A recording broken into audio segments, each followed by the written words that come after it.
Hello my lovelies, Star Bear here again, posting for Fibre Bear Cares. Today my thoughts are back on a poem that has always resonated very deeply with me. It is called Sunlight on the Garden. It was written by a poet called Louis MacNeice in 1937. I hope I pronounced that correctly. And I hope this brings someone a moment that can be caged in gold today. The sunlight on the garden. The sunlight on the garden hardens and grows cold.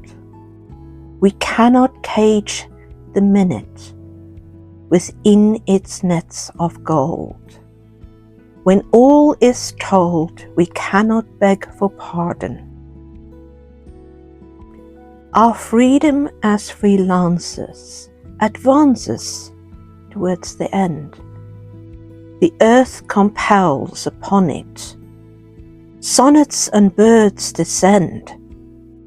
And soon, my friend, we shall have no time for dances.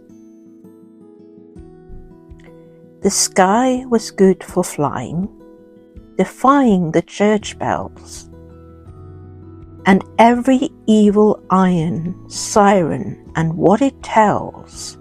The earth compels. We are dying, Egypt, dying. And not expecting pardon, hardened in heart anew, but glad to have sat under thunder and rain with you, and grateful too for sunlight on the garden.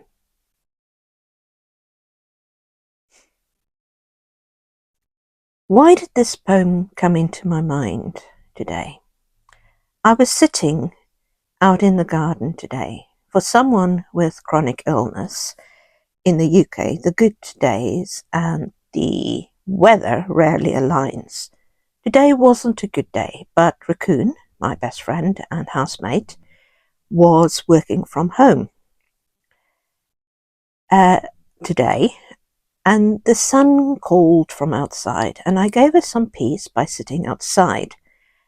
And a package I'd long been expecting arrived, and after she stomped back into the house, having delivered it to me, I found that my new electric razor had been delivered. Now, why would I be buying an electric razor? You may wonder.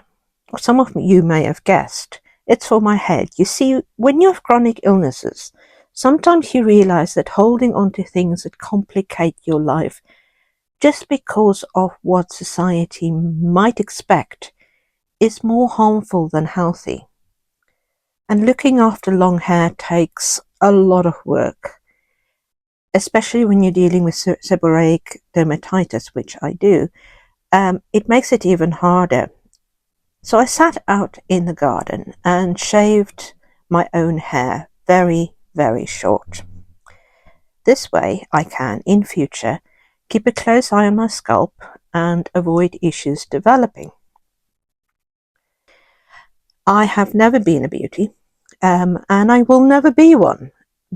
And with no hair, this would be even more evident, and I knew this, sure. But what does it matter? The nice thing of crossing the 50-year barrier and passing through perimenopause is that you just don't care anymore. I have silk bonnets that I wear day and night if I'm at home, and they feel great and sensual over the scalp hair, shorn hair. I have scarves I can wear outside and embrace my Flemish and African heritage. And for fun I can wear cosplay wigs, like you've seen me do. When I go out, I will wear the scarves I have collected over the last 3-4 decades, and I adore them. And I know I look exotic and eccentric, and that's nice. I've gone out with it, and no one blinks. With the crutches, they just assume there's a medical reason for it, and no one looks at it askew. It is for a medical reason. It's just not the cancer that I'm sure most people think. I'm sure one of these days someone will accuse me of cultural appropriation, as my skin is incredibly white, but I have an answer ready for them. You see, I come from a long line of Flemish peasants before they moved to South Africa, and headscarves was worn by women there for centuries. Just think of the famous painting Girl with a Pearl Earring. Besides which, I was born in Africa. I have black ancestry and Cape Malay ancestors. Far back, but it's still true. My skin may be white, but it doesn't change my genetic heritage. So there I sat in the beautiful sun outside, shaving my head, as I no doubt will be doing many times in the future, and planning future conversations that may never happen. I have ADHD, we tend to do this, and suddenly I think how very neurodivergent of me. Planning conversations ahead of time, having a script ready, and then I spotted a common white butterfly. It was minding its own business, not caring that not so long ago we would have called it a cabbage white. So, terms and labels don't matter very much. Nuts to anyone who doesn't like my headscarf. I am too old to care. I hope you have a wonderful day. Remember that you are precious and that there's wonders all around you. Bye.